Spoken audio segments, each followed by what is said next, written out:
നടിയാക്രമിച്ച കേസിൽ 8ാം പ്രതി ദിലീപിനെ കുറ്റവിമുക്തനാക്കി എറണാകുളം സെഷൻസ് കോടതി. പ്രോസിക്യൂഷന് ഗൂഢാലോചന തെളിയിക്കാനായില്ല.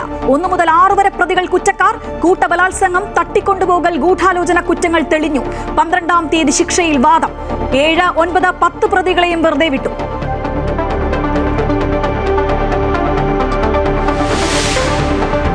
എനിക്ക് വേണ്ടി കാണാത്ത കേൾക്കാത്ത ആളുകൾ ഒരുപാട് പേര്, കോടിക്കണക്കിന് ആൾക്കാർ എനിക്ക് വേണ്ടി പ്രാർത്ഥിച്ചിട്ടുണ്ട്.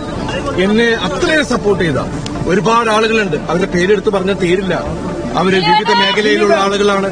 അവരോടെല്ലാം ഈ നിമിഷത്തിൽ ഞാൻ ആത്മാർത്ഥമായിട്ടുള്ള നന്ദി പറയുകയാണ്. എല്ലാവരോടും ഒരുപാട് സന്തോഷം. പിന്തുണച്ചവർക്കും പ്രാർത്ഥിച്ചവർക്കും നന്ദിയെന്ന് ദിലീപ്. മഞ്ജുവിന്റെ പേരെടുത്ത് വിമർശിച്ച ദിലീപ്, മഞ്ജു ഗൂഢാലോചന എന്ന് പറഞ്ഞപ്പോൾ മുതൽ തനിക്കെതിരെ നീക്കം തുടങ്ങി. യഥാർത്ഥ ഗൂഢാലോചന തന്റെ കരിയർ, ഇമേജ്, ജീവിതം ഇതൊക്കെ തകർക്കാനാണെന്നും ദിലീപ്. ജയിലിലുണ്ടായിരുന്ന ചില കൂട്ടുപ്രതികളെ കൂട്ടുപിടിച്ച് പോലീസ് സംഘം കള്ളക്കഥ മെനഞ്ഞു. പോലീസിന് ഒത്താശ ചെയ്യുന്ന ചില മാധ്യമപ്രവർത്തകർ വഴി സാമൂഹ്യ മാധ്യമങ്ങളിലൂടെ കള്ളക്കഥ പ്രചരിപ്പിക്കുന്നുവെന്നും ദിലീപ്. കോടതി പരിസരത്ത് ആരവങ്ങളോടെ മധുരം പങ്കുവച്ച ആരാധകർ.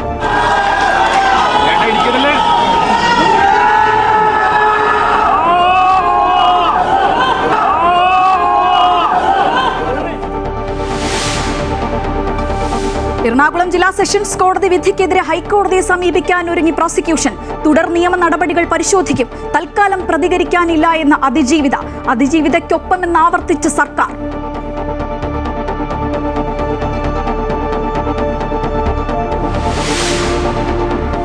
രാഹുൽ മാങ്കൂട്ടത്തിന് വീണ്ടും കുരുക്കായി. 2ാം ബലാത്സംഗ കേസിൽ അതിജീവിതയുടെ മൊഴി. കരഞ്ഞു കാല് പിടിച്ചിട്ടും ക്രൂരമായി ബലാത്സംഗം ചെയ്തു. ശരീരത്തിൽ നിരവധി മുറിവുകളുണ്ടായി. പേടി കാരണം എല്ലാം സഹിച്ചുവെന്നും വീട്ടിലെ സ്ഥിതി കൂടി കണക്കിലെടുത്ത് പുറത്തു പറയാൻ കഴിഞ്ഞില്ല എന്നും അതിജീവിത. 2ാമത്തെ ലൈംഗിക പീഡന കേസിലെ മുൻകൂർ ജാമ്യാപേക്ഷ തിരുവനന്തപുരം ജില്ലാ സെഷൻസ് കോടതി. ശബരിമല സ്വർണ്ണക്കൊള്ളയിലെ പത്മകുമാറിനെ ഒരു ദിവസത്തേക്ക് SIT കസ്റ്റഡിയിൽ വിട്ടു. കേസിലെ കള്ളപ്പണ ഇടപാട് അന്വേഷിക്കുന്നതുമായി ബന്ധപ്പെട്ട ED സമർപ്പിച്ച അപേക്ഷ ബുധനാഴ്ച വിജിലൻസ് കോടതി പരിഗണിക്കും. ശബരിമലയിൽ ED അന്വേഷണം വേണ്ട എന്ന് സംസ്ഥാന സർക്കാർ നിലപാട്.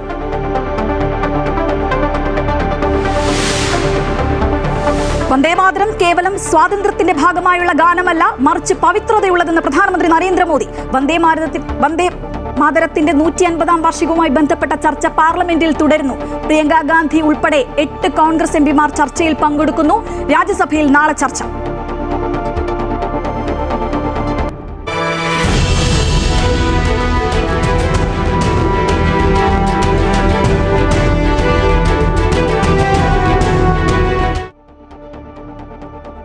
നടിയാക്രമിച്ച കേസിൽ 8ാം പ്രതി ദിലീപിനെ കുറ്റവിമുക്തനാക്കി എറണാകുളം സെഷൻസ് കോടതി. 7, 9, 15 പ്രതികളെയും വെറുതെ വിട്ടു. പ്രോസിക്യൂഷന് ഗൂഢാലോചന തെളിയിക്കാനായില്ല. 1 മുതൽ 6 വരെ പ്രതികൾ കുറ്റക്കാർ. കൂട്ടബലാത്സംഗം, തട്ടിക്കൊണ്ടുപോകൽ, ഗൂഢാലോചന കുറ്റങ്ങൾ തെളിഞ്ഞു. 12ാം തീയതി ശിക്ഷയിൽ വാദമുണ്ടാകും. വിവരങ്ങളുമായി ശ്രീജിത്ത് നായരും അശ്വതിയും ചേരുകയാണ്. ശ്രീജിത്ത്, എറണാകുളം ജില്ലാ സെഷൻസ് കോടതി വിധിക്കെതിരെ മേൽക്കോടതിയെ സമീപിക്കാൻ ഒരുങ്ങുകയാണ് പ്രോസിക്യൂഷൻ. തുടർ നിയമ നടപടികൾ പരിശോധിക്കും. എന്തായാലും തൽക്കാലം പ്രതികരിക്കാനില്ല എന്നുള്ളതാണ് അതിജീവിതയുടെ ഒരു പ്രതികരണം വന്നിരിക്കുന്നത്. എന്തൊക്കെയാണ് ഈ ഒരു വിധിയുമായി ബന്ധപ്പെട്ട വിവരങ്ങൾ?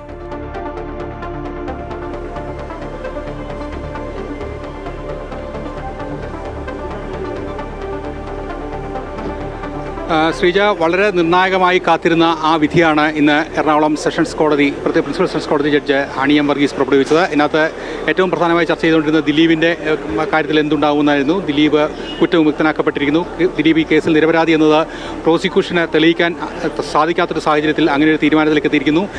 1 മുതൽ 6 വരെയുള്ള പ്രതികൾ കുറ്റക്കാരാണ്. നേരത്തെ ശ്രീജ സൂചിപ്പിച്ച വകുപ്പുകളുടെ പേരിൽ അവർക്ക് ജീവപര്യന്തം അടക്കമുള്ള ശിക്ഷയിലേക്ക് പോകാൻ പറ്റുന്ന ഗുരുതരമായ കുറ്റങ്ങൾ അവർ ചെയ്തിട്ടുണ്ട്. നമുക്ക് കോടതി വിധിയുമായി ബന്ധപ്പെട്ട കാര്യങ്ങൾ കോടതിക്കുള്ളിൽ നിന്ന് റിപ്പോർട്ട് ചെയ്തത്, നേരിട്ട് ജഡ്ജിയിൽ നിന്ന് കേട്ടത് അശ്വതിയാണ്. അശ്വതി, പ്രധാനമായും ഈ കേസിൽ വളരെ നിർണായകമായ ഒരു തീരുമാനമാണ് ഇന്ന് ഹണി എം വർഗീസിൻ്റെ ഭാഗത്തുനിന്നുണ്ടായിരിക്കുന്നത്. കോടതി നടപടികൾ എങ്ങനെയാണ് ശിക്ഷാവിധിയിലേക്ക് ജഡ്ജി പ്രഖ്യാപനങ്ങളൊക്കെ അതിൻ്റെ വിശദീകരണങ്ങൾ എന്തൊക്കെയാണ്? ഇതിൽ ഇന്ന് ഈ പ്രതികളെല്ലാവരും തന്നെ കുറ്റക്കാരാണോ അല്ലയോ എന്ന് കണ്ടെത്തുക മാത്രമാണ് ഇന്ന് ചെയ്തിട്ടുള്ളത്. അതിനുശേഷം അതിൻ്റെ തുടർവാദം 12ാം തീയതിയാണ് വെച്ചിരിക്കുന്നത്. അതായത് ഇന്നത്തെ വിധിയിന്മേലുള്ള വാദമാണ് 12ാം തീയതി ഉണ്ടാവുക. അതിനുശേഷമായിരിക്കും ഓരോ പ്രതികൾക്കും ഏതൊക്കെ ശിക്ഷകളാണ് ലഭിക്കുക എന്നതിൻ്റെ വിധി വരിക. നിലവിൽ 1 മുതൽ 6 അത് വായിക്കുകയാണ് ചെയ്തത്. അക്യൂസ്ഡ് 1, 2, 3 അങ്ങനെ വായിക്കുകയാണ് ചെയ്തത്. 1 മുതൽ 6 വരെയുള്ള പ്രതികൾ കുറ്റക്കാരാണ് എന്ന് നേരെ പറഞ്ഞു. അതുപോലെ തന്നെ മറ്റ് പ്രതികൾക്ക്, പ്രത്യേകിച്ച് ദിലീപ് അടക്കമുള്ള ആളുകൾക്ക് മേൽ ചുമത്തിയിരുന്നത് ഗൂഢാലോചന കുറ്റമാണ്. അത് തെളിയിക്കാൻ സാധിച്ചിട്ടില്ല എന്ന് തന്നെയാണ് ഇന്ന് ജഡ്ജി വ്യക്തമാക്കിയിട്ടുള്ളത്. മാത്രമല്ല, ഈ 1 മുതൽ 6 വരെയുള്ള പ്രതികൾ ചെയ്തിരിക്കുന്നത് അങ്ങേയറ്റം ഗൗരവതരമായിട്ടുള്ള കുറ്റമാണ് എന്നുകൂടി ഇന്നത്തെ ശിക്ഷാവിധി പ്രസ്താവിക്കുമ്പോൾ ഇന്ന് ജഡ്ജ് പറഞ്ഞിട്ടുണ്ട്. ഇതിൻ്റെ ഈ ശിക്ഷാവിധിയുടെ പകർപ്പ് നമുക്ക് വൈകുന്നേരത്തോടു കൂടി കിട്ടുമെന്നാണ് നമ്മൾ മനസ്സിലാക്കുന്നത്. പക്ഷേ 1 മുതൽ 6 വരെയുള്ള പ്രതികൾക്കെതിരെ ചുമത്തിയിരിക്കുന്ന എല്ലാ കുറ്റങ്ങളും തന്നെ തെളിയിക്കപ്പെട്ടു എന്നതാണ് ഈ ഘട്ടത്തിൽ നമ്മൾ മനസ്സിലാക്കുന്നത്. അങ്ങനെ തന്നെയാണ് പറഞ്ഞിരിക്കുന്നത്. അതുകൊണ്ട് അവരെ റിമാൻഡ് ചെയ്യുന്നു എന്നാണ് നിലവിൽ വ്യക്തമാക്കിയിരിക്കുന്നത്. ഇനി അടുത്ത ദിവസമായിരിക്കും ഇതിൽ വാദമുണ്ടാവുക. വാദം എന്ന് പറയുമ്പോൾ ഇതിൽ പ്രതിഭാഗത്തിന് വാദിക്കാം. ഈ ഓരോ വകുപ്പുകൾക്കനുസരിച്ച് അവർക്ക് ശിക്ഷയിൽ ഇളവ് നൽകണമോ, അത്തരം കാര്യങ്ങളായിരിക്കും ഇനി ഉണ്ടാവുക. ഏതെങ്കിലും തരത്തിൽ വീട്ടിലെ കാര്യങ്ങളോ അല്ലെങ്കിൽ അവരുടെ പേഴ്സണൽ കാര്യങ്ങളോ ഒക്കെ പറഞ്ഞുകൊണ്ട് ഈ വിധിയിൽ ഇളവ് നൽകണം തുടങ്ങിയ കാര്യങ്ങളായിരിക്കും പ്രതിഭാഗം ഇനി പറയുക. അതായത് ഓരോ വകുപ്പിനും കിട്ടേണ്ട ശിക്ഷ അത് ലഘൂകരിക്കാനുള്ള ഒരു നടപടിയായിരിക്കും പ്രതിഭാഗത്തിൻ്റെ ഭാഗത്തു നിന്നും ഇനി ഉണ്ടാവുക. അതാണ് 12-ാം തീയതി നടക്കാൻ പോകുന്നത്. അശ്വതി സൂചിപ്പിച്ചനുസരിച്ച് ഇന്ന് കോടതിയിൽ പ്രധാനമായും 6 വരെയുള്ള പ്രതികൾ കുറ്റക്കാരാണെന്ന് തെളിയിക്കുന്ന പൂർണ്ണമായൊരു തെളിവുകൾ, പ്രോസിക്യൂഷൻ കൊടുത്ത തെളിവുകൾ കോടതി അംഗീകരിച്ചു. അതായത് തീർച്ചയായും ഗുരുതരമായ കുറ്റങ്ങളായതുകൊണ്ട് തന്നെ അതിന് പരമാവധി ശിക്ഷ കിട്ടാനുള്ള സാഹചര്യമാണ് നിലവിലുള്ളത്. ഇനി ഇക്കാര്യത്തിൽ ഈ ദിലീപിനെ വിട്ടതുമായി ബന്ധപ്പെട്ട്, കുറ്റമുക്തനാക്കലുമായി ബന്ധപ്പെട്ട് അതിജീവിത ഉൾപ്പെടെയുള്ള അഭിഭാഷകർ അല്ലെങ്കിൽ സർക്കാർ പ്രോസിക്യൂട്ടർ കോടതിയിലേക്ക് അപ്പീലുമായി പോകുന്നതാണ് അടുത്ത ഘട്ടം. സ്വാഭാവികമായും വിചാരണ കോടതി വിധിക്കെതിരെയും പ്രതികളുടെ അഭിഭാഷകർ മേൽക്കോടതിയെ സമീപിക്കും. ഈ കുറ്റക്കാരാക്കപ്പെട്ട അവരുടെ അഭിഭാഷകരും കോടതിയിലേക്കും, അതായത് കോടതി മാറുകയാണ്. ഇനി ഹൈക്കോടതിയിലേക്ക് കേസുകൾ മാറുകയാണ്. നിലവിൽ കേസിൻ്റെ തുടർ നിയമ നടപടികൾ തുടർന്നുകൊണ്ടേയിരിക്കും. പക്ഷേ ദിലീപിന് ആശ്വാസമുള്ള ഒരു വിധി, ആത്മവിശ്വാസം പകരുന്ന ഒരു വിധിയായി നിലവിലെ ഈ വിധി മാറിയിരിക്കുകയാണ്. ഇപ്പോൾ കുറ്റക്കാരെന്ന് കണ്ടെത്തിയ പ്രതികളെല്ലാം തന്നെ വൈദ്യപരിശോധനയ്ക്ക് ശേഷം ജയിലിലേക്ക് മാറ്റാനുള്ള നടപടികളുടെ ഭാഗമായി ഇവിടെ കോടതി പരിസരത്ത് നിന്ന് കൊണ്ടുപോയിട്ടുണ്ട്. അവരെ ഇപ്പോൾ ജയിലിലേക്ക് കൊണ്ടുപോയിട്ടിരിക്കുകയാണ്. ദിലീപ് സന്തോഷത്തോടു കൂടി പ്രതികരിച്ചുകൊണ്ട് ആത്മവിശ്വാസത്തോടുകൂടി വക്കീലിനെ കണ്ട ശേഷം വീട്ടിലോട്ട് തിരിച്ചുപോയി. ഇവിടെ നമ്മൾ വിധി വന്ന ആ നിമിഷം തന്നെ ദിലീപിൻ്റെ ആരാധകർ മധുരവിതരണം നടത്തുകയും പടക്കം പൊട്ടിക്കുകയും ദിലീപിൻ്റെ പത്മസരോവരം വീട്ടിലും സമാനമായ കാര്യങ്ങളൊക്കെ ഉണ്ടായിരുന്നു. എന്തായാലും ദിലീപിൻ്റെ ആരാധകരെ സംബന്ധിച്ചിടത്തോളം ഇതൊരു ആശ്വാസകരമായ വിധിയാണ്. അതിജീവിതയ്ക്ക് പൂർണ്ണമായൊരു നീതി കിട്ടിയോ എന്നൊരു ചോദ്യം മാത്രമാണ് ബാക്കിയാവുന്നത്. പ്രത്യേകിച്ച് ബലാത്സംഗ കുറ്റം വളരെ ബുദ്ധിമുട്ടാണ് തെളിയിക്കാൻ. പക്ഷേ ഈ ഘട്ടത്തിൽ ബലാത്സംഗ കുറ്റം സംശയാതീതമായി തെളിയിക്കാനുണ്ടായ സാഹചര്യമുണ്ട്. കാരണം അതിനനുസരിച്ചുള്ള തെളിവുകൾ പ്രതികൾ തന്നെ ഉണ്ടാക്കി വെച്ചിട്ടുണ്ട്. പക്ഷേ അതിലേക്കുള്ള ഗൂഢാലോചനയിൽ ദിലീപ് പങ്കാളിയാണോ എന്നുള്ള കാര്യം, ആ മോട്ടീവ് തെളിയിക്കാൻ പ്രോസിക്യൂഷൻ സാധിച്ചില്ല എന്നുള്ളതാണ് ഈ ഘട്ടത്തിൽ നമുക്ക് വിധിയിൽ നിന്ന് അനുമാനിക്കാൻ കഴിയുന്നത്. ശ്രീജ, ശരി. എന്തായാലും കൂടുതൽ പ്രതികരണങ്ങൾ നമുക്ക് അറിയേണ്ടതുണ്ട്. ആദ്യം തന്നെ ദിലീപിന്റെ പ്രതികരണത്തിലേക്ക്. ഈ കേസില് ഗൂഢാലോചന പോലീസ് സംഘം ഒരു കള്ളക്കഥ മെല്ലെടുക്കുകയാണ് ചെയ്തത്. എന്നിട്ട് ഈ പോലീസ് സംഘം ചില മാധ്യമങ്ങളെയും അവർക്ക് ഒത്താശ ചെയ്തു കൊടുക്കുന്ന ചില മാധ്യമ പ്രവർത്തകരെയും കൂട്ടുപിടിച്ച് ഈ കള്ളക്കഥ സാമൂഹ്യ മാധ്യമങ്ങളിലൂടെ പ്രചരിപ്പിക്കുകയും ചെയ്തു. ഇന്ന് കോടതിയിൽ കള്ളക്കഥ തകരുകയാണ് ചെയ്തത്. ഈ കേസില് യഥാർത്ഥ ഗൂഢാലോചന എന്ന് പറയുന്നത് എന്നെ പ്രതിയാക്കാനാണ്. സമൂഹത്തില് എന്റെ കരിയർ, എന്റെ ഇമേജ്, എന്റെ ജീവിതം നശിപ്പിക്കാൻ വേണ്ടി ചെയ്തതാണ്. ഇന്ന് എനിക്ക് എന്റെ കൂടെ നിന്ന് എല്ലാ കുടുംബാംഗങ്ങളോടും, എന്റെ സുഹൃത്തുക്കളും അവരുടെ കുടുംബങ്ങളോടും, അതുപോലെ എനിക്ക് വേണ്ടി കാണാത്ത കേൾക്കാത്ത ആളുകൾ ഒരുപാട് പേര്, കോടിക്കണക്കിന് ആൾക്കാർ എനിക്ക് വേണ്ടി പ്രാർത്ഥിച്ചിട്ടുണ്ട്. എന്നെ അത്രയും സപ്പോർട്ട് ചെയ്ത ഒരുപാട് ആളുകളുണ്ട്. അവരുടെ പേരെടുത്ത് പറഞ്ഞാൽ തീരില്ല. അവര് വിവിധ മേഖലയിലുള്ള ആളുകളാണ്. അവരോടെല്ലാം ഈ നിമിഷത്തിൽ ഞാൻ ആത്മാർത്ഥമായിട്ടുള്ള നന്ദി പറയുകയാണ്. എല്ലാവരോടും ഒരുപാട് സന്തോഷം. നീതിയുക്തമായ വിധിയെന്ന് അഡ്വക്കേറ്റ് രാമൻ പിള്ള. 2 പ്രോസിക്യൂട്ടർമാർ ഒഴിവായത് കേസ് നിലനിൽക്കില്ല എന്ന പൂർണ്ണ ബോധ്യത്താലാണ്. ദിലീപിനെതിരെ ഗൂഢാലോചന നടന്നിട്ടുണ്ട് എന്ന് വളരെ വ്യക്തമാണ്. ഇത് സംബന്ധിച്ച തുടർ നടപടികളെക്കുറിച്ച് ആലോചിച്ചിട്ടില്ല എന്നും അദ്ദേഹം പറഞ്ഞു. 8 വർഷത്തോളം നീണ്ട കോടതി നടപടികൾ, പ്രോസിക്യൂഷൻ അതിൻ്റെ വാദങ്ങളൊന്നും തന്നെ തെളിയിക്കാൻ കഴിഞ്ഞിട്ടില്ല. ദിലീപ് ഇപ്പോൾ കുറ്റമുക്തനായിരിക്കുകയാണ്. എന്താണ് പറയാനുള്ളത്? സന്തോഷം. നീതിയുക്തമായ വിധി, തെളിവിൻ്റെ അടിസ്ഥാനത്തിൽ നീതിയുക്തമായ വിധി. ദിലീപ് കാണാൻ വന്നിട്ട് പോയല്ലേ? 2 പ്രോസിക്യൂട്ടർമാരടക്കം പിന്മാറിയ ഒരു കേസാണ്, ഏറെ കോളിളക്കം സൃഷ്ടിച്ചാണ്. ഈ ഒരു വിധിക്കായിട്ട് ഈ കേസിലൊരു വിധി എന്ന് പറഞ്ഞാൽ കേരളം കാത്തിരുന്നൊരു വിധിയാണ്. എന്താണ് ഈ ഒരു സന്ദർഭത്തിൽ പറയാനുള്ളത്? കോടതി തെളിവുകൾ പരിശോധിച്ച് അതിൽ എടുക്കാൻ പറ്റിയ തീരുമാനം എടുക്കാമെന്ന് എനിക്ക് തോന്നുന്നു. ജഡ്ജ്മെൻറ്റ് കണ്ടില്ല. ഫൈനൽ പ്രൊഡക്റ്റ് കേസിൻ്റെ തെളിവിൻ്റെ അടിസ്ഥാനം കൊടുത്തൊരു തീരുമാനം. അയാളുടെ 7 കൊല്ലം 8 കൊല്ലം പോയി, ഒരു കാര്യമില്ല. കോൺസ്പിറസി ശരിക്കുള്ള കോൺസ്പിറസി ദിലീപിനെ പ്രതിയാക്കണം കോൺസ്പിറസി ചെയ്യാൻ. അതിപ്പോൾ ശരിയല്ലെന്ന് കോടതി ബോധ്യമായി കിട്ടി. പോലീസ് കെട്ടിച്ചമച്ച കേസ്. ദിലീപിന്റെ അഭിഭാഷകന്റെ പ്രതികരണമാണ് കണ്ടത്. ഇനി സർക്കാർ എന്താണ് പറഞ്ഞതെന്ന് നോക്കാം. നടിയെ ആക്രമിച്ച കേസിൽ സർക്കാർ അതിജീവിതയ്ക്കൊപ്പം എന്ന സാംസ്കാരിക വകുപ്പ് മന്ത്രി സജി ചെറിയാൻ. എത്ര ഉന്നതന്മാരായാലും സർക്കാർ എന്നും അതിജീവിതകൾക്കൊപ്പമായിരിക്കും നിലകൊള്ളുന്നത്. കോടതിയുടെ വിധിയിൽ പറഞ്ഞിട്ടുള്ള നിരീക്ഷണങ്ങൾ മനസ്സിലാക്കിയ ശേഷം വിധി സംബന്ധിച്ച് കൂടുതൽ ആധികാരികമായ അഭിപ്രായം രേഖപ്പെടുത്താമെന്നും അദ്ദേഹം പറഞ്ഞു. എന്നും അതിജീവിതയോടൊപ്പമാണ് സർക്കാർ. ആര് കുറ്റം ചെയ്താലും അത് എത്ര ഉന്നതനാണ്, പ്രത്യേകിച്ച് കേരളത്തിന്റെ മുഖ്യമന്ത്രി വളരെ വ്യക്തമായി തന്നെ പറഞ്ഞിട്ടുണ്ട്, ഏത് ഉന്നതനാണെങ്കിലും കുറ്റവാളിയാണെങ്കിൽ നിയമത്തിനോട് കൂട്ടും. ആ അടിസ്ഥാനത്തിലാണ് അന്വേഷണം നടന്നത്. ആ അന്വേഷണ അടിസ്ഥാനത്തിലാണ് ഒരു കേസ് തയ്യാറാക്കി കോടതി സബ്മിറ്റ് ചെയ്തത്. വർഷങ്ങളോളം നീണ്ടുനിന്ന വിസ്താരവും വിചാരണയുമാണ് നടന്നത്. നടി ആക്രമിക്കപ്പെട്ട കേസിൽ പ്രതികളെ ശിക്ഷിച്ചതിൽ ആശ്വാസമുണ്ട് എന്ന് പ്രതിപക്ഷ നേതാവ് വി.ഡി. സതീശൻ ഈ നിമിഷം പി.ടി. തോമസിനെ ഓർക്കുന്നുവെന്നും അദ്ദേഹം പറഞ്ഞു. പൂർണ്ണമായിട്ടുള്ള വിധി പുറത്തു വന്നിട്ടില്ല എങ്കിലും കുറെ പേര് കുറ്റക്കാരാണ്, അതിൽ നേരിട്ട് പങ്കെടുത്ത ആളുകൾ കുറ്റക്കാരാണ് എന്നുള്ള വിധി വന്നിട്ടുള്ളത് വളരെ ആശ്വാസകരമായ കാര്യമാണ്. ഒരു സ്ത്രീക്കും സംഭവിക്കാൻ പാടില്ലാത്തൊരു ദുരന്തമാണ് അതിജീവിതയ്ക്കുണ്ടായത്. അതിൽ കുറ്റവാളികൾ ശിക്ഷിക്കപ്പെട്ടു എന്നതിൽ വളരെയധികം സന്തോഷമുണ്ട്. ഇത്തരം സംഭവങ്ങൾ ആവർത്തിക്കപ്പെടാതിരിക്കാൻ അത് വളരെ സഹായകരമാണ്. അപ്പോൾ സ്ത്രീ സുരക്ഷ ഒരു വളരെ പ്രധാനപ്പെട്ട ഘടകമാക്കി മാറ്റി എല്ലാവരെയും രക്ഷപ്പെടുത്താൻ, അവരെ ഒരു പ്രൊട്ടക്ഷൻ, ഒരു സംരക്ഷണം അവർക്ക് കൊടുക്കാൻ വേണ്ടി കൂടുതൽ ശ്രദ്ധിക്കണം. അപ്പോൾ പോലീസും അതിൻ്റെ അനുസരിച്ചുള്ള ശാസ്ത്രീയമായ സംവിധാനങ്ങൾ വേണം. പരാതികളുമായി വരുന്ന സ്ത്രീകൾക്ക് നീതി കിട്ടുമെന്നുള്ള ഉറപ്പുവരുത്താൻ വേണ്ടിയിട്ടുള്ള സംവിധാനങ്ങൾ കൂടി മെച്ചപ്പെടുത്തണം. ഇപ്പം നമ്മുടെ സംസ്ഥാനത്തെ സംവിധാനങ്ങൾ അതിന് പോരാ. ഗൂഢാലോചന കുറ്റം തെളിയിക്കൽ എപ്പോഴും ഒരു വെല്ലുവിളിയാണെന്ന് അന്വേഷണ സംഘം മുൻ മേധാവി ബി സന്ധ്യ. ഇത് അന്തിമ വിധിയല്ലെന്നും മേൽക്കോടതിയിൽ എന്താണ് സംഭവിക്കുക എന്ന് നോക്കാമെന്നും അവർ പറഞ്ഞു. ഗൂഢാലോചന എപ്പോഴും ഒരു വെല്ലുവിളിയാണ്. പ്രോസിക്യൂഷൻ അത് തെളിയിച്ചില്ല എന്നാണിപ്പോൾ വാർത്തയിൽ കണ്ടത്. തീർച്ചയായിട്ടും ഇത് അന്തിമ വിധിയല്ല. മേൽക്കോടതികൾ ഉണ്ട്. എന്താണ് സംഭവിക്കുന്നത് എന്ന് നമുക്ക് നോക്കാം. ഇൻവെസ്റ്റിഗേഷൻ ടീം വളരെയധികം നല്ല ജോലിയാണ് ചെയ്തത്. അതിജീവിതയുടെ പോരാട്ടത്തിൽ സർക്കാർ ഒപ്പമുണ്ടാകുമെന്ന മന്ത്രി വി ശിവൻകുട്ടി. എല്ലാവിധ പിന്തുണയും സർക്കാർ അതിജീവിതയ്ക്ക് നൽകുമെന്നും അദ്ദേഹം പറഞ്ഞു. അതിജീവിതയുടെ പോരാട്ടത്തിൽ എന്നും സർക്കാർ അവരോടൊപ്പം തന്നെ ആയിരുന്നു. എല്ലാ പിന്തുണയും അവർക്ക് നൽകിയിരുന്നു.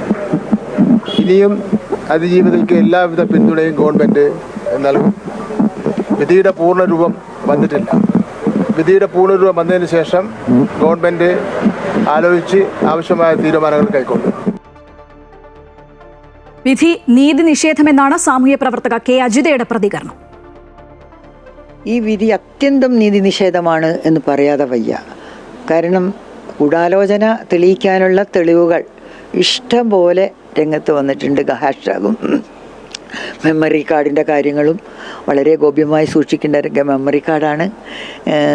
പിന്നെ പല വിദേശികളുടെ കയ്യിൽ പോലും ഉണ്ടെന്നുള്ളത് പിന്നീട് നമുക്ക് അറിയുന്നത്. അതാദ്യം എത്തുന്നത് ഈ 8-ാം പ്രതിയുടെ കയ്യിലാണ്. ഇതൊക്കെ തന്നെ തെളിവുകൾ തന്നത് അന്തരിച്ച ബാലേന്ദ്രകുമാറാണ്. അദ്ദേഹം വളരെ നീതിപൂർവം മൊഴി കൊടുക്കുകയും ആ മൊഴി ജഡ്ജിൻ്റെ കയ്യിലുണ്ട്. ഇതൊക്കെ ഉണ്ടായിട്ടും മാത്രമല്ല പലതരത്തിലും പൾസർ സുനിക്ക് പൈസ കൊടുക്കുന്ന കാര്യവും അവരോട് ഫോണിൽ സംസാരിക്കുന്നതും അവർ തമ്മിൽ വില പേശുന്നതും ഇതൊക്കെ അങ്ങനെ ഓരോന്നോരോന്നായിട്ട് പറയുകയാണെങ്കിൽ എനിക്ക് അങ്ങനെയൊന്നും ഓർമ്മയില്ല. പക്ഷേ തെളിവുകളില്ലാത്തത് കൊണ്ടല്ല പ്രതീക്ഷ വിധിയെന്ന ഭാഗ്യലക്ഷ്മി അമൃത വാർത്തകളോട് പ്രതികരിച്ചു. പ്രതികരണത്തിലേക്ക്. വിധി ഇങ്ങനെയാവുമെന്ന് ഞാൻ മാത്രമല്ല, ഈ കേരളത്തിലുള്ള 90% ജനങ്ങളും ഇത് തന്നെയാണ് പ്രതീക്ഷിച്ചതെന്നുള്ളതിന്റെ ഏറ്റവും വലിയ തെളിവ് ഈ 8-ാം തീയതിയാണ് വിധി പ്രഖ്യാപിക്കാൻ പോകുന്നതെന്ന് പറഞ്ഞ നിമിഷം മുതൽ എനിക്ക് ഫോണിൽ വന്ന സന്ദേശങ്ങൾ. നമ്മുടെയൊക്കെ ഒരു നീതിന്യായ വ്യവസ്ഥയോടുള്ള ഒരു പ്രതീക്ഷയുണ്ടല്ലോ, ആ പ്രതീക്ഷയാണ് തകിടം മറിഞ്ഞു പോയത്. മഞ്ജു വാര്യർ എന്ന് പറയുന്ന ഒരു സ്ത്രീ ഒരു സംഘടനയുടെ ഒരു മീറ്റിംഗിൽ വെച്ച് മൈക്കിൽ കൂടി പറഞ്ഞ ഉടനെ പോലീസ് മഞ്ജു വാര്യർ പറഞ്ഞു, എന്നാ പിന്നെ ഇവനെ അങ്ങ് അറസ്റ്റ് ചെയ്ത് കളയാം, എന്നിട്ട് ഇവനെ അങ്ങ് ജയിലിലിട്ട് കളയാം എന്ന് പറഞ്ഞ് ജയിലിലിടുന്നു. കോടതിയിൽ കൊണ്ടുപോയി ഇയാളെ കൊണ്ട് ഇത് ചെയ്യുന്നു. അവരപ്പൊ തന്നെ റിമാൻഡ് ചെയ്യാൻ ഉത്തരവിടുന്നു. അപ്പൊ ഇതൊക്കെ ആരുടെ ഗൂഢാലോചനയാണ്?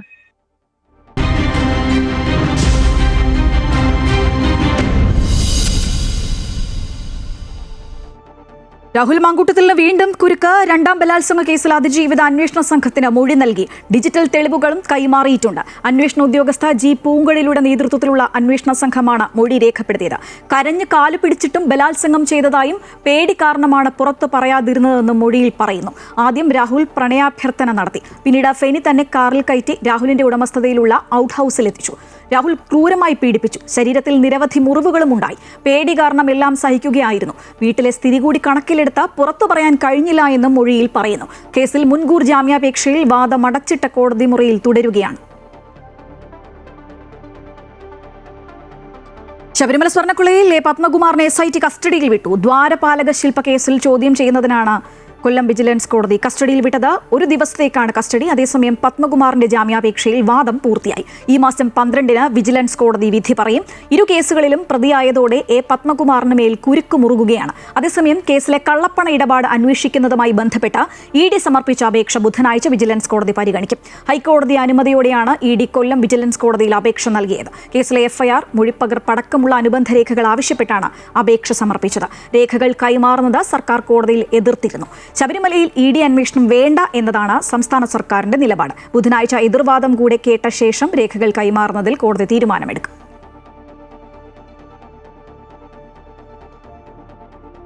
വന്ദേമാതരത്തിന്റെ 150-ാം വാർഷികവുമായി ബന്ധപ്പെട്ട പ്രത്യേക ചർച്ച ലോക്സഭയിൽ തുടങ്ങി.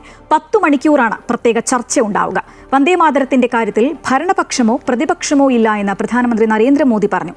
രാജ്യത്തെയാകെ ഒന്നിപ്പിച്ചതാണ് വന്ദേമാതരം. സ്വാതന്ത്ര്യ സമര സേനാനികളുടെ സ്വപ്നങ്ങൾ സാക്ഷാത്കരിക്കാൻ പ്രചോദനം നൽകുന്നതാണ് വന്ദേമാതരം. ദേശകാല വ്യത്യാസമില്ലാതെ ഭാരത സങ്കല്പത്തിന്റെ ഭാഗമായി വന്ദേമാതരം മാറിയിരിക്കുന്നുവെന്നും വിശ്വവിജയത്തിന്റെ മന്ത്രമാണ് വന്ദേമാതരമെന്നും മോദി പറഞ്ഞു. ചർച്ചയുടെ അവസാന ഘട്ടത്തിൽ കേന്ദ്ര പ്രതിരോധ മന്ത്രി രാജ്നാഥ് സിംഗ് സംസാരിക്കും. പ്രിയങ്ക ഗാന്ധി ഉൾപ്പെടെ 8 കോൺഗ്രസ് MPമാരാണ് ചർച്ചയിൽ പങ്കെടുക്കുന്നത്. SIR വിഷയത്തിൽ ചർച്ച നടത്താമെന്ന് കേന്ദ്രം സന്നദ്ധത അറിയിച്ചതോടെയാണ് വന്ദേമാതരവുമായി ബന്ധപ്പെട്ട ചർച്ചയിൽ പങ്കെടുക്കാൻ പ്രതിപക്ഷം തീരുമാനിച്ചത്. देश आपातकाल की जंजीरों में जकड़ा हुआ था.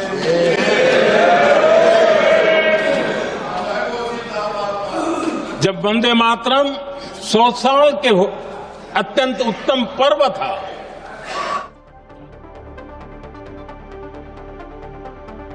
ഇൻഡിഗോ വിമാന സർവീസ് പ്രതിസന്ധി തുടരുന്നു.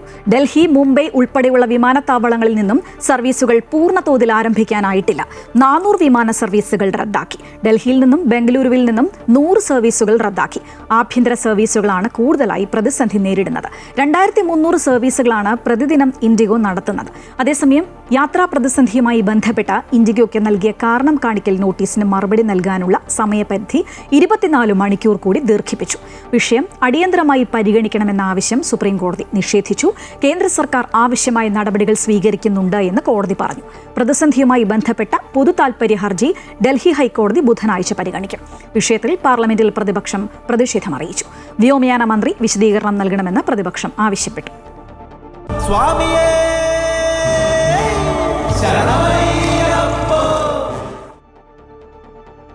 ശബരിമലയിൽ അയ്യപ്പന് പാലഭിഷേകം നടത്താനുള്ള പാല് സന്നിധാനത്ത് നിന്ന് തന്നെയുള്ള ഗോശാലയിൽ നിന്നാണ് എത്തിക്കുന്നത്. മണ്ഡലകാലത്ത് മാത്രമല്ല, അല്ലാത്ത സമയത്തും ഈ ഗോശാലയിൽ പശുക്കളെ പരിപാലിക്കാനായി ജീവനക്കാർ ഇവിടെ ജോലി ചെയ്യുന്നുണ്ട്. MM രാഗേഷ് സന്നിധാനത്ത് നിന്ന് തയ്യാറാക്കിയ റിപ്പോർട്ടിലേക്ക്.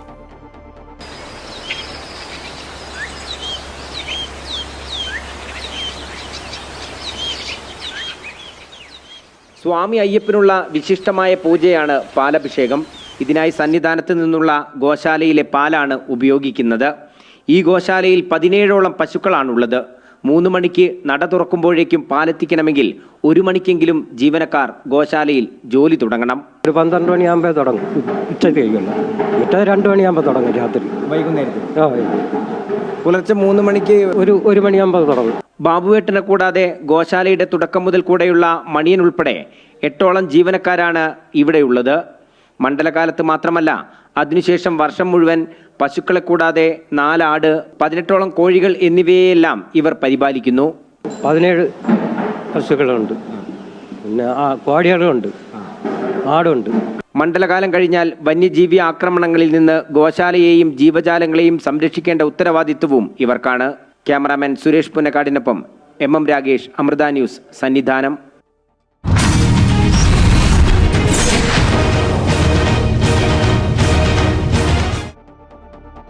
തദ്ദേശ തിരഞ്ഞെടുപ്പിന്റെ ആദ്യഘട്ട വോട്ടെടുപ്പ് നാളെയാണ്. ഇന്ന് നിശബ്ദ പ്രചരണമാണ്. വോട്ട് തേടിയുള്ള സ്ഥാനാർത്ഥികളുടെയും രാഷ്ട്രീയ പാർട്ടികളുടെയും പ്രചരണം ഇന്ന് അവസാനിക്കും.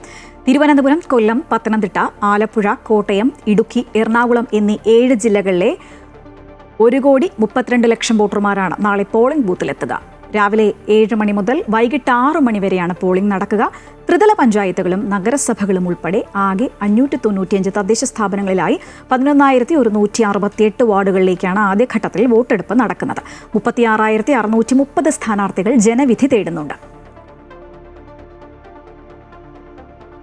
തിരഞ്ഞെടുപ്പിന്റെ അവസാന കണക്കുകൂട്ടലുകളിൽ ഇടുക്കി കട്ടപ്പന നഗരസഭാ ഭരണം സ്വന്തമാക്കാമെന്ന വിശ്വാസത്തിലാണ് ഇടത് വലത് മുന്നണികൾ. നഗരസഭാ ഭരണത്തിൽ നിർണായക ശക്തിയാകാനുള്ള ഒരുക്കത്തിലാണ് NDA. കട്ടപ്പന നഗരസഭ രൂപീകരിച്ച ശേഷമുള്ള 10 വർഷവും അധികാരത്തിലിരുന്നത് UDF. കഴിഞ്ഞ തവണ കോൺഗ്രസിന് തനിച്ചായിരുന്നു ഭൂരിപക്ഷം. ഇത്തവണ ഇടതു വലതു മുന്നണികൾ കനത്ത പോരാട്ടത്തിലാണ്. എങ്കിലും തികഞ്ഞ വിജയപ്രതീക്ഷയിലാണ് UDF. കട്ടപ്പനയുടെ എല്ലാ തരത്തിലുള്ള പുരോഗതിക്കും അതോടൊപ്പം തന്നെ ആളുകളുടെ ക്ഷേമവും അടിസ്ഥാന സൗകര്യങ്ങളുടെ വികസനവും എല്ലാം ലക്ഷ്യമാക്കിക്കൊണ്ടാണ് കഴിഞ്ഞ കാലങ്ങളിലെല്ലാം പ്രവർത്തിച്ചിട്ടുള്ളത്. അപ്പോൾ അതിൻ്റെ ഫലമായി നിരവധിയായിട്ടുള്ള നേട്ടങ്ങൾ നമുക്ക് കൈവരിക്കാൻ കഴിഞ്ഞിട്ടുണ്ട്. ചരിത്രത്തിലാദ്യമായി കട്ടപ്പന നഗരസഭാ ഭരണം പിടിക്കാനാകുമെന്നാണ് LDFന്റെ വിശ്വാസം.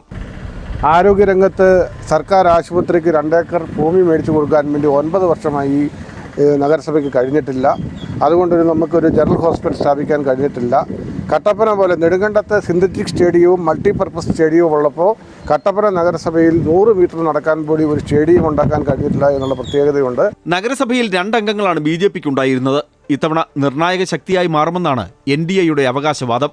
ഭാരതീയ ജനതാ പാർട്ടി നാളെ അധികാരത്തിൽ നിങ്ങൾ പറഞ്ഞില്ല, അടുത്ത 5 വർഷം കഴിയുമ്പോൾ BJP ഭരിക്കും. ഇത്തവണ തെരഞ്ഞെടുപ്പിൽ BJP നിർണായക ശക്തിയായിരിക്കും. കോൺഗ്രസിലെ പടലപ്പിണക്കങ്ങളാണ് ഇത്തവണ കട്ടപ്പന നഗരസഭാ തെരഞ്ഞെടുപ്പിനെ ശ്രദ്ധേയമാക്കുന്നത്. 5 ഇടങ്ങളിൽ കോൺഗ്രസ് വിമതർ ശക്തമായ സാന്നിധ്യമാണ്. ഇതാണ് UDFന്റെ ആശങ്കയും LDFന്റെ പ്രതീക്ഷയും. MC Boban, Amrita news, Idukki. കോട്ടയം പൂഞ്ഞാറിൽ ഗൃഹനാഥനെ വീടിന് സമീപത്തെ പുരയിടത്തിൽ വെടിയേറ്റു മരിച്ച നിലയിൽ കണ്ടെത്തി. മൃതദേഹത്തിന് സമീപത്തു നിന്നും തോക്കും കണ്ടെത്തി. പെരിങ്ങുളം തടവനാലിൽ വീട്ടിൽ ലോറൻസിനെയാണ് വീടിന് സമീപത്തെ പുരയിടത്തിൽ വെടിയേറ്റു മരിച്ച നിലയിൽ കണ്ടെത്തിയത്. ഇന്ന് രാവിലെ 11 മണിയോടെയാണ് അദ്ദേഹത്തെ വെടിയേറ്റ് മരിച്ച നിലയിൽ സ്വന്തം പുരയിടത്തിൽ കണ്ടെത്തിയത്. തുടർന്ന് നാട്ടുകാർ വിവരം ഈരാറ്റുപേട്ട പോലീസിൽ അറിയിക്കുകയായിരുന്നു. Erattupetta station house office inspector KJ തോമസിന്റെ നേതൃത്വത്തിലുള്ള സംഘം സ്ഥലത്തെത്തിയിട്ടുണ്ട്. ആത്മഹത്യ എന്നാണ് പോലീസ് സംശയിക്കുന്നത്.